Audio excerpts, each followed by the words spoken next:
Blacklist, yung Uranus nila, since wala yung Diroth, wala yung Esme, ano kaya yung hero ni Pandora? Unti-unting natatanggalan, magfo-focus pa nga ba sila? Oh. Pero ang pwedeng gawin ng side ng Bren dito is ilagay etong Pakito sa may XP lane. Oo, pwede pa. Yun na yung direction na possible na gawin nila dahil nga wala nang Diroth, wala nang Esmeralda, wala na rin Uranus dahil nakuha na ng side ng Blacklist International. And even for Bren, kasi nakikita natin usually pagdating sa second or sa last phase ng picking, saka sila naglalabas ng mga assassin heroes nila for Kalkisi. But I think they will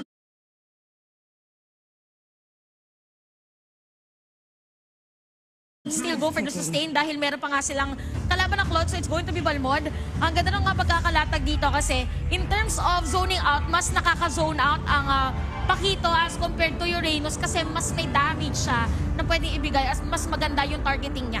Tama nga yung sinabi dito ni Butters na ilalagay nga sa XP yung Pakito. Tapos yung Kadita na comfort ni Few, yun yung isi-secure nila. So now, si Haji yung walang hero. Savior? Una lang, pwedeng Savior actually. No? Savior, pwede rin Kagura. At negets ko kung bakit din Kagura yung pinik nila dito. Madali nga namang hulihin ng isang carry at madali kontrolin ng isang Pakito if ever man nakagura yung gamit-gamit mo. Tapos may pantakas ka pa sa Fatal Links. So parang built-in na yung mobility mo. Hindi ka basta-basta mahuhuli. Ang maganda kasi dito sa lineup ng Bren, crowd control. Pero ito yung sagot naman ng Blacklist. Kung crowd control naman pala yung susi nyo para talunin kami, kukuha kami ng hero na nakakataka sa mga moments na yun. And speaking of that, may kita natin sa lineup ng ating dalawang teams. For the side of Blacklist, gusto nila dito mag-focus on the damage with the Claude and Kagurat. Para naman sa Bren, it is really about those crowd controls with the free hits from carry of Super Marco. Guys, hindi na kami magkakarinigan dito dahil talagang hindi nagpapatalo ang dalawang fan bases, Bren Esports, Blacklist International. Huwag na tayo mapaligoy-ligoy pa. Let's head on sa ating game number 1. For sure, excited na ang Hive at ang Agents sa seryeng ito. Sisimulan ni Wise kasama si Edward. May konting pagtulong doon sa orange buff. Same goes with Kyle Easy. Tutulungan siya, dinaanan din siya ng bahagya ni Super Marco. Papansin mo naman dito talagang pabilisan ang laro netong dalawang jungler natin. It's all about positioning at this point. Napaka-imperative for the side of Bren Esports na mauna dahil kailangan mo na itulak pabalik agad yung Akai. Kasi kung sila yung mauuna, automatic hindi na kayo makakuha ng pwesto dun sa may lord dahil sa heavy spin.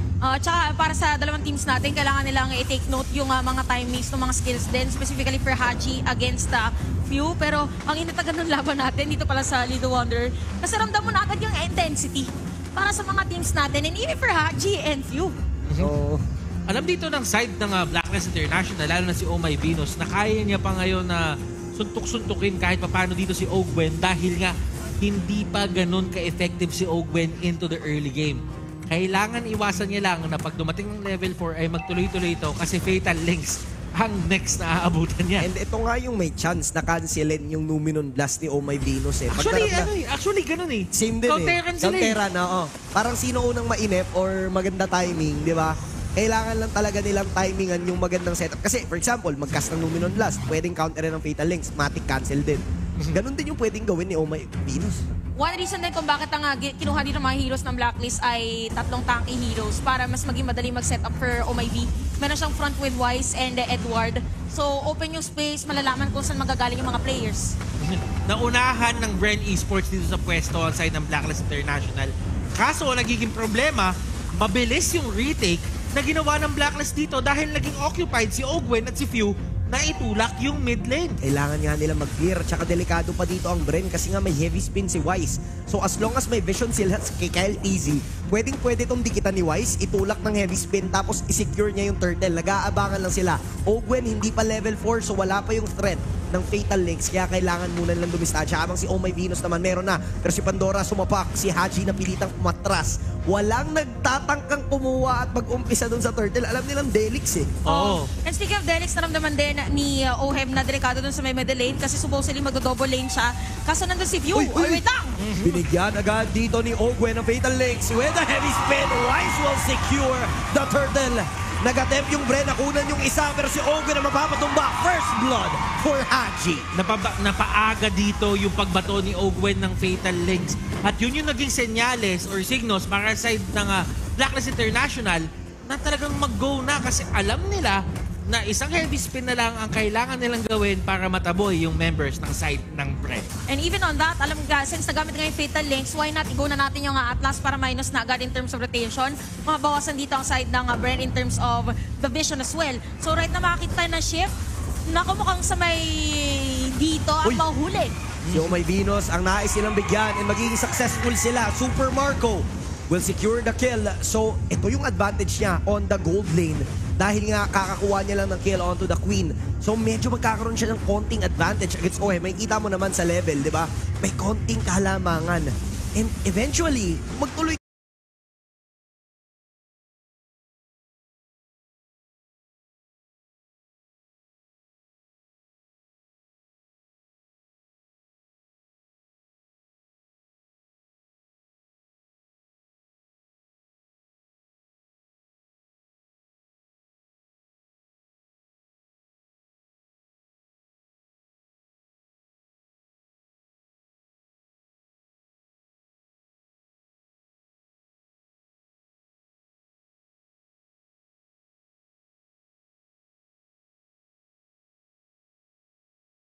Tuloy to, kailangan talaga ng blacklist. Talagang lugiin dito si Marco sa umpisa. Fatal Links, bibitawan. Magrabe yung huli doon ni Wise. Ladies and gentlemen, ginamit niya yung kanyang heavy spin pero yung Fatal Links nagamit. At si Kyle ang nalagay sa alanganin. The heavy spin coming out from Wise. Fatal Links, heavy spin. Ito yung mga initiations or ito yung mga skills na talagang kailangan na-utilize ng both teams this early on in the game. Kung mapapansin natin, usually mga skills na yan ay more on malawakan ng area of effect. Pero pag nakikita nila na meron silang nahuhuli, automatic ginagamit nila. Uy, nakamuntikan na. Si Ohe contra si Omay Venus dito sa may bottom lane. Okay. Ogwen is there as well. Nakatakot naman yung matchup sa Golden Min. Yung matchup sa Golden, puro kamuntikan. Papasin mo doon si Super Marco ay merong flicker. So if ever man na si Oheb nagstay doon sa area na malapit sa kanya, possible na gulatin niya bigla doon si Oheb. Pero dahil din sa presensya ni Omay Venus, hindi rin pumilit doon yung side ng Bren. Si Pandora ang nahuli, napakomit siya ng flicker just because of that nung Minon Blast. Alam ng Bren na wala na yung potential setup ng Blacklist at meron pa namang Fatal Links dito si Ogwen. So kailangan maging maingat ang Blacklist pero andyan din naman yung heavy spin. Pero inaalagaan ngayon ni si Super Marco, nakaabang lang. Mukhang willing silang ibigay yung turtle ngayon. Oo, kailangan malaman ngayon ng Blacklist International na wala yung kadita ng Bren for them to go on this turtle fight. At inikot na nila. Gusto na lang nila i-take down, bumihiro ngayon yung side ng Blacklist International at dahil sa pagkalayo doon ni Kyle TZ, isang turtle na naman ang pupunta sa side ng Blacklist. May napansin lang din ako ngayon, Super Marco at 2-0. Lahat ng kills na nagawa dito ng Bren. Well, kanina, ngayon ay may isang kill na si Pew. Yung 2 kills nandito sa 3 napunta kay Super Marco. So yung capability niya na lumaban, mas umaga. And looking at that, talagang gustong bigyan agad ng Bren yung may lane dito ni Oheb. And saktong-sakto yan para later on, yung strength nila we're in, Super Marco would be the damage dealer for them ay pwede na lang gawin anytime. Kasi di ba ganun yung ginagawa nila? Pero parang merong hatid sundo na strategy na give space to Super Marco. Pag nasira na yung first tier turret, isama na natin siya sa teamfight, tas balik lang and such. 4.6k gold by the way with a Windtalker para dito kay Super Marco plus the weapon, Electro Flash rather, sa kanyang emblem na talent. So may additional movement speed. Si Pew lagi nagtatago Oo, tahimik lang sila. Tahimik Ano lang yung sinasabi na kanina ni Lebron na in terms of solo plays, ito yung mga pwestuhan na ginagawa ni Pew. Kasi alam niya na may possibility na makapag-burst down siya na isang membro, pero merong huli na nagaganap doon. Si Edward ang naging main target, pero masyadong makunat yan at masyadong malayo sa pwesto ni Super Marco. Hindi kayang bigyan pero tahimik lang din yung Blacklist na nag-aabang. Pag may tumawid, yari talaga. Pero ngayon si Few, sobrang patient niya sa pwesto niya. Nag-aabang lang siyang may tumawid na kaya niyang i-burst down. Since kumpleto pa naman yung arsenal niya. Pero si Edward ang nais bigyan. Successful gank from Bren Esports. Just like what we said, para sa Bren, sinasama na nila ngayon na ang kanilang rotation with Super Marco. Again, Few, kamuntikan na naramdaman dito ng mga players ng Blacklist. Si Kyle TZ ang iipitin, makakadulas doon sa may bandang Gedli. Papa move away, flicker, burn.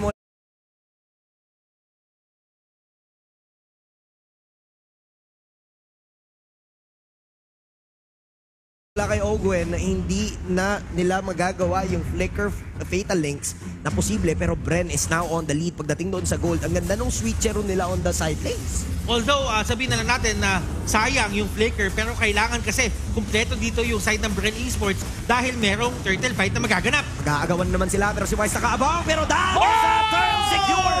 Napagandang setup mula kay Ogwen. May follow-up damage niya, double kill na dito si Super Marco. Nagwawala na siya, si Ohen!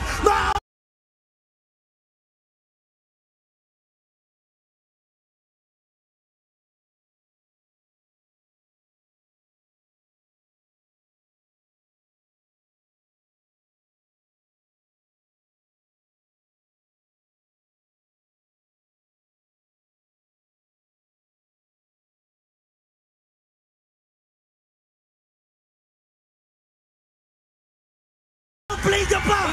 The wind of nature play coming in from Super Marco! Wow! Napakaagang wind of nature, and I don't think na in-expect yon ng side ng Blacklist International. Calteezy doing work, nangaagaw na sila ng mga buff ngayon. Oh my goodness! Bren Esports! Ano nangyayari dito, Chantel? Well, for Bren, master of skills lang, master of spells, and master of their emblem. Kasi kaya na pinagit natin for Super Marco, that is the Electro Flash. So, ibig sabihin, alam niya rin dito na meron 30% additional in terms of the HP kapag ka mag-hit. Now, for Ogwen, sabi niya, kanina pa ka binibigyan, why not pag may dumikit agad na tatlong players, kahit nga dalawa, for Blacklist, gamitin ka na agad yung Fatal Links. But right now, mukhang ito na yung mararamdaman natin na pwede magkaroon ng Uber strategy for Blacklist. Kailangan lang muna nilang makakuha ng Torre against Bren ngayon. Malaking problema kasi talaga si Super Marco eh. Kung iisipin mo early game, nabigyan siya dito ng space, nakakuha siya ng mga kills, and usually yung carry pa nga yung monster pagdating sa late game. So what more? Pag sa early game, nabigyan mo pa ng chance ngayon. Nahabulin si Calteezy, si Edward kasama si Oh My B, Wise as well is here, pero si Few na naman, nakakatakot! Siya ay mahuli! Nilaw yan! Binaliktad! Nabaliktad! Hindi nakapag-ultimate! Wow! Naputol ang buntot ni Few at that moment. And naramdaman na kasi ng Blacklist na teka parang pag nawawala si Few, ibig sabihin there's a possibility na magkaroon ng assassination. Pinakiramdaman lang nila yun. Oy! Bumade away! Bumade away! Napastep back si The Queen, pero pinawian naman sila dito ng Fatal Links. Makukuha nga ba siya? Hindi ba papapit Si ni Immortality? Bandana! Pero si Wise, ang tinitira, andito na nga ang boksingero. Hahabulin yung mga low HP. Immortality pa para kay The Queen. Si Wise naman dito, pwede lang habulin. Andito si Ogwen. Mahuhuli yung dalawa, may BMI pabalik. Pero si Calteezy naman, tsaka si Super Marco ang habol kay Oheb. Oheb is down. Pinagtulungan ng dalawang miyembro. 2-0 trade in favor again of the Hive. Blacklist International, hindi nila ina-expect yung nangyayari ngayon. Ibang Bren Esports, yung una nilang nakatapat nung first half ng ating MPL. Bren Esports gets the turtle, gets the Lord rather, on their end. And imagine after that Lord, makakakuha pa rin yung si Calteezy ng Blade Armor. Super Marco right now, sobrang sakit na niya with the Berserker's Fury. So with that alone, speaking of Super Marco, now at 5-0-4. So napakahirap ngayon para lapitan si Super Marco kasi kanina zinuzunat pa siya ng mga players ng Blacklist, pero to the rescue yung mga players ng Bren. And even for Ogwen, talagang kinakapitalize niya lang dito yung stun ng kanyang Frigid Breath at hindi niya binibitaw agad yung kanyang Fatal Links kasi alam niya na meron pa pang counter dito yung skills ng Blacklist. But looking at that, pwede tayo makakita ng counter set from a Blacklist na knowing na merong Lord ngayon yung Bren. It's a tall order na labanan yung Fatal Links. Kung papansinin mo dito, yung heavy spin ni Wise, kailangan niya makalapit sa mga member. Yung sabihin na natin, uy, pwede to pwede to. Vision. Nananakot lang si Ogwen, si Edward ang haharap. Pero may flicker kasi. Oo. May flicker siya. Kamunti ka na, pero sabi niya hindi niya i-commit kasi meron pang mga players doon from Blacklist na pwede rin mag-go against them, even for Wise. Ano lang yan? 2 times speed ng Vision. Ginawa lang nila, bumasag na ng Torre. Oo. Hindi nila tinuloy. Well, parang pag zone out na din siya, and at the same time, intel for Bren na pwede tayong mag-go or not. Pa nakahuli, why not dive tayo agad? Pero kung titingnan natin ang item natin ngayon, ready na ating mga players for Bren, defensive-wise, and for Oh My B, nag-build na siya dito ng kanyang immortality. Next would be the Antique Terrace para dun sa mga nagpo-poke ng mga players from Bren. Blacklist International, kailangan nila lahat ng tulong at lahat ng resources na makukuha nila ngayon. Blacklist, they're not in the position para talagang kumuha ng laban dito. And yun yung nakakatakot para sa side nila dahil 60 seconds na lang natitira. May Lord na mag-i-spawn. And that is the level 2 Lord. That is a Lord na nakakatapos ng laro. Yun nga, kailangan na nila ditong kumontes, kailangan na nila lumabas doon sa mismong base, and hindi sila binibigyan na ngayon ng resources. Walang buff currently, orange buff currently itong si Wise dahil nga doon sa invade na ginagawa. It just means that yung Bren Esports ang nagtitake ng control doon sa buong mapa, even the positioning as of the moment. So yung Blacklist, kailangan nila gumawa talaga ng mala-impactong play para balik na rin to. Kasi mahirap na sa ngayon, yung carry pa lang, kayang-kaya na kayong tunawin. Tingnan mo yung damage, oh. Nakikita mo si Edward dito. May istakan ni Super Marco. Kung ba si Edward walang gagawa ng space, 14 seconds till the next Lord is up. At si Super Marco dito standing at a scoreline of 6-0-4. Kung ikaw yung carry dito, wala kang pipiliing isang ibang ruta. Ito na yung best possible route na nakuha mo sa carry this game. Dire-diretso na. Sabi niya, uy, teka lang, parang balita ko yung hero ko late game pa gagana. Pero ramdam natin yan. And that is because, again, dahil sa space na ibinigay ngayon ng Bren for them, no contest from Blacklist doon sa Lord. Again, kailangan nila ng isang magandang setup to turn things around. Well, narinig ko na naman yung conceal. May conceal, tapos ngayon, posible pa sila gumawa ng setup. Flicker from Oh My Venus, hindi siya mauhuli dito ni Few. So that means na wala na yung possible Flicker Numenon Blast. Kailangan ulit ng Blacklist dumipensa. May Lord na paparating, nakokontrol din ng Bren lahat ng minions na paparating. Kaya kailangan talaga nila dito sobrang maging patient kasi hindi pa pinapop ni Owen. Kanina pa yung Fatal Links flicker niya. Sobrang patient niya na parang decoy siya eh. Parang panakot lang na pwede ako mag-Fatal Links, huwag kayong magdikit-dikit. And enough na yun. Yun yung threat ng isang Atlas. Kung iniisip ng karamihan na yung Fatal Links lang talaga yung pinaka-threat, yung presensya kasi na yung Atlas nasa tapat mo na, yun yung nakakatakot eh. At saka kinagandahan pa doon, for Owen kasi hindi siya natatakot na gamitin yung conceal. Kaya kung ikaw yung Blacklist, pero mapapaisip tayo, go back on it. Binigyan nila dito si Wise pero hindi nila mauhuli ng tuluyan dahil sa heavy spin. Oheb with a blazing duet. Itutuloy ng Bren pero si Pandora atang mauhuli. At dito si Haji, hindi naaabot yung payong. Masyado atang maikli. Bren Esports utilizing the Lord. Nakapagbigay sila ng damage onto the top inhibitor current. Maging successful nga ba sila sa pagbasag pero mukhang hindi. Malabo na. Napakagandang depensa mula sa Blacklist. Uy. And that was a great punish kanina coming up from the side of Blacklist International. Ang pinaka-problema nila ngayon is hindi pasok yung damage nila para batumbahin yung members ng Bren Esports. Ang ganda na ng mga batuhan, meron ng blazing duet, meron ng iba't ibang skills na lumabas coming out from them. The problem is yung items talaga dito dahil nga may 9k gold lead ang side ng Bren laban sa kanila. Napakahirap para dito sa side ng Blacklist na mag-burst from time to time kasi to think yung mga items dito ng Bren is more on defensive na kompleto with the physical and even the magic damage or magic defense. So even for the carry, meron pa nga siyang Athena Shield para if ever na siya i-go dito na Haji. Pwede siyang mag-step back na lang. Basta-basta. Pero wait lang, si Kaltizi na una doon ha. Ogwen, nananakot na naman. Hindi ata ibibigay pero may Numenon Blast. Walang tatabaan. Pwede ng call to ng Bren Esports na pwede nating i-force yung laban. Ito yung nagiging problema kapag meron kang heavy spin at Numenon Blast paminsan dahil nga napapatayo ng heavy spin yung mga kalaban doon mismo sa may area. Pero Fatal Links! Nahuli! Tapos na palango yung tatlong miyembro. Pero si Oheb naman ang magbe-blazing duet. Mahuhuli nila si Pew. Maaaring bumawi yung Blacklist. Pero si Wise, naiwan si Wise! Naiwan si Wise! Hindi na siya natulungan pa ng kanyang mga kakampi. Back na pre. Basagatory sa gitna. Conceal play from Blacklist. Numenon Blast! Makakancel mula doon sa presensya ni Pandora. Maaari na sila mag-base lock pero may minions sa parating mula sa side ng Blacklist. Ogwen, Immortality Pop. Pwede silang bumawi pero si Haji naman pre. Meron na namang payong. Tatlo ang babagsak sa Bren. And Blacklist International. Buhay pa rin sila. Bren Esports nagmadali. Sinubukan nila tapusin agad yung game. Hindi sila kumuha ng Lord. And eto yung sinasabi natin for the side of Blacklist, wag na wag kang magpipilit sa kanila kasi alam nila kapag ka hindi mo talaga kaya mag-push at And- that certain moment. And knowing that, Blacklist International, kilala din sila bilang isang team na nagpapunish ng mga errors ng kalaban nila na team. And may kita natin ngayon silang unang nakapwesto for this Lord. Medyo wala yung mga players ng Bren na contest this one. Antayin nila 3 seconds bago mabuhay. Si Kyle TZ and Oheb has the immortality as well. Contest nga ba sila? Pero hindi ata papayag yung kabila. May sapa. Pero bagsak na si Pew. Fatal Links ang gagamitin. Wise will secure the Lord. Shutdown naman dito mula kay Pandora. Iipitin nila yung isa pero habulin nila dito. Si Oheb hindi aabot yung mga sapak. Caltizi to the rescue. Lethal counter. Nakaabang yung mga miyembro.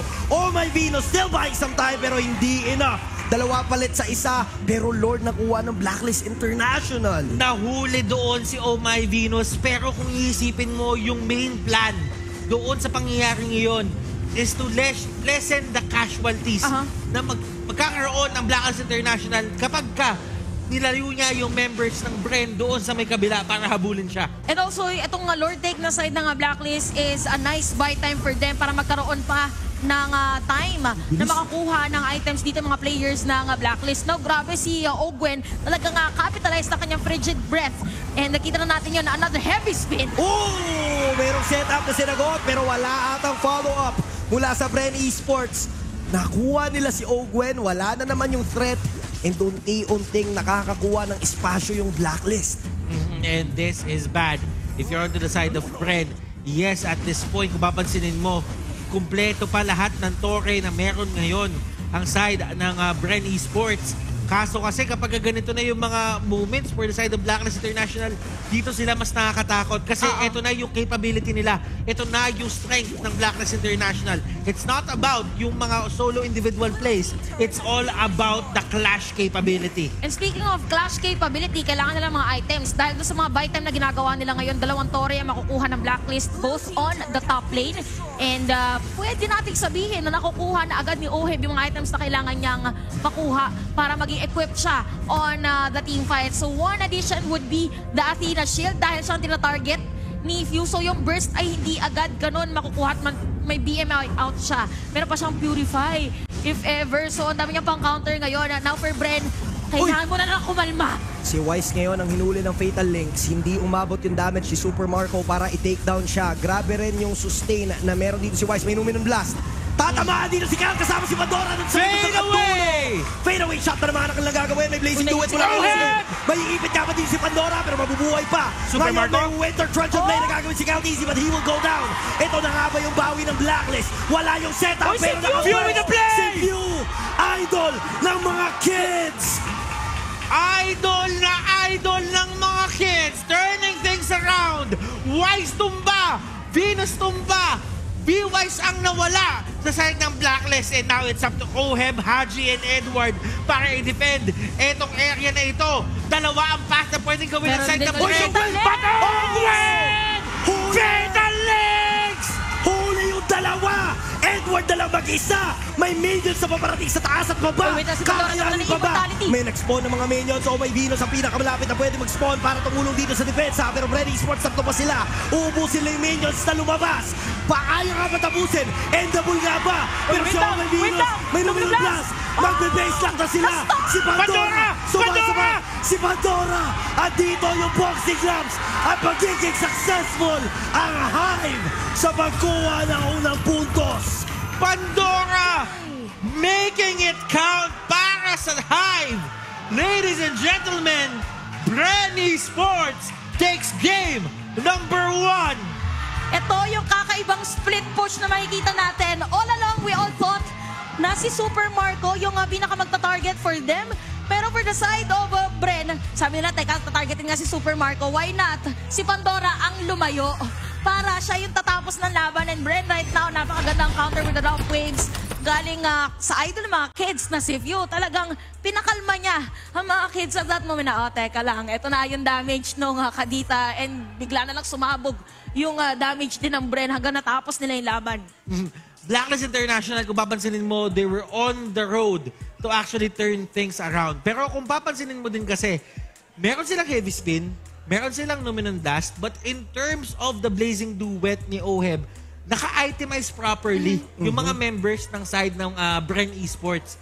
At nung mga panahon na nagkumpul-kumpul sila, nahanap ng idol ng mga kids na si Few yung proper angle para talagang pasabugin yung members dito ng side ng Blacklist International. And man oh man, this is a different Bren Esports na nakikita natin from their first meeting nung week number 2, if I'm not mistaken. Guys, let's throw it over to our analyst para malaman natin kung ano nga ba talaga ang nangyari sa larong yun.